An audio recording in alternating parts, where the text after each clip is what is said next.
Welcome to the University of Aberdeen Zoology Museum. We've just celebrated our 50th anniversary and have a year of exciting celebrations, events and online activities planned. To kick things off, we'd like to welcome you back into the museum with a virtual guided tour. The entrance to our lower gallery houses our open storage area. This allows us to store some of our specimens on display, so that our visitors get a glimpse of some of the bird and mammal specimens they wouldn't normally get to see. Did you know that the kiwi is the only bird in the world with nostrils at the end of its beak and whiskers just like a cat? William McGillivray, Professor of Natural History from 1841, used animal and plant specimens for teaching. He championed the museum, developed the collection, and established many connections with well-known naturalists of his time. 50 years after his death, past students commissioned this plaque as a celebration of his life's work. Our Indian elephant comes from Multan and was presented by Dr. John Gunn in 1873. Originally used in the anatomy department to teach comparative anatomy, it was put back together and then presented to the zoology department in 1966. Our giant Japanese spider crab recently underwent some much needed conservation work.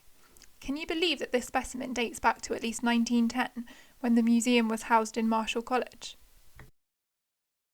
This Atlantic tarpon entered the collection in 1998, when Aberdeen City Museums transferred its natural history collections to the university.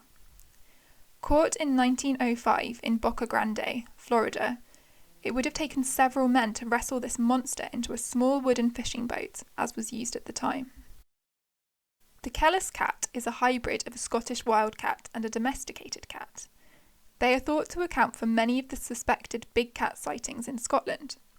The majority of Scottish wildcats are no longer thought of as pure wildcats due to the hybridisation which has occurred through interbreeding with feral cats.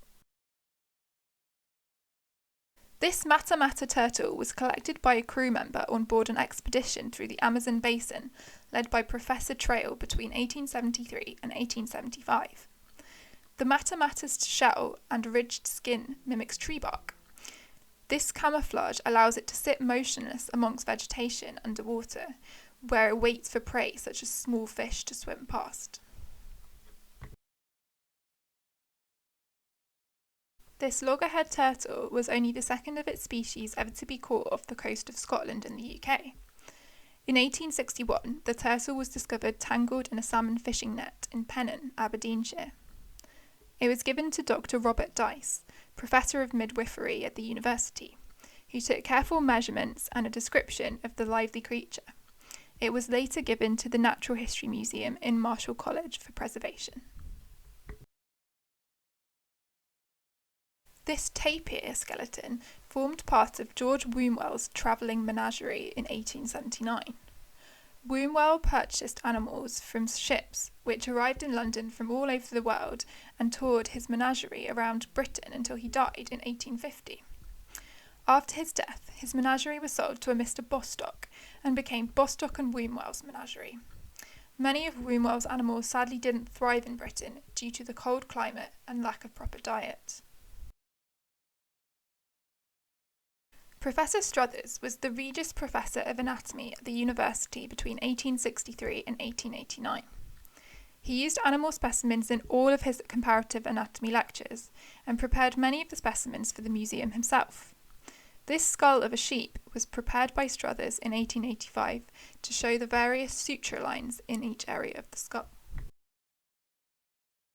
Our Bengal Tiger Rani was gifted to the university by Customs and Excise at Aberdeen Airport in 1996.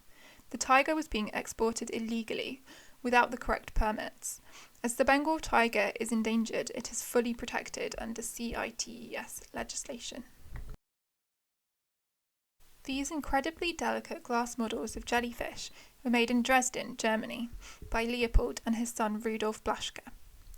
Originally a family of glassworkers from Bohemia, Leopold moved to Dresden and in 1863 began making invertebrate and plant models for museums, universities and private collectors. In 1880, demand for the models was so great that Leopold's son Rudolf began assisting with the manufacturing.